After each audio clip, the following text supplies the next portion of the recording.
નમસ્કાર, પાટનગર network news સાથે ઉર્વિશા। પાટનગર નેટવર્ક ન્યૂઝ પાટનગરના નાગરિકોની સમસ્યાઓને વાચા આપવા માટે સમસ્યાનું નિરાકરણ કે સુખદ સમાધાન આવે તેના માટે કટિબદ્ધ છે અને આ ઉમદા હેતુને લઈ અમે એક ખાસ કાર્યક્રમ પાટનગરની પરેશાની લઈને આવ્યા છે, જે અંતર્ગત આપણા પાટનગરના નાગરિકોને પડતી હાલાકી પરેશાનીને વાચા આપવાનો અને નાગરિકોના અવાજને તંત્ર સુધી પહોંચાડી તેનું નિરાકરણ લાવવા સનિષ્ઠ પ્રયત્ન કરીશું। આપ પણ અમને આપની સમસ્યાઓ કે આપને પડતી હાલાકી વિશે જણાવી શકો છો। આજે અમે આવી જ એક સમસ્યા પર પ્રકાશ પાડીશું। આપ જે જોઈ રહ્યા છો તે પાટનગર ગાંધીનગરના ઘ4 અંડરબ્રિજના દ્રશ્યો છે।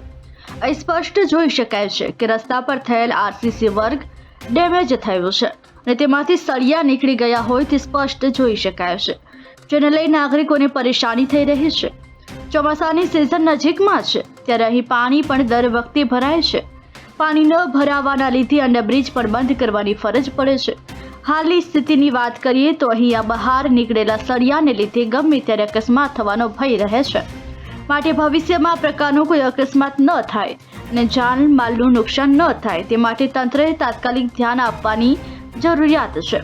પાટનગર નેટવર્ક ન્યૂઝ તંત્રને આ બાબત ધ્યાન પર મૂકવાનો એક સનિષ્ઠ પ્રયત્ન કરી રહ્યો છે।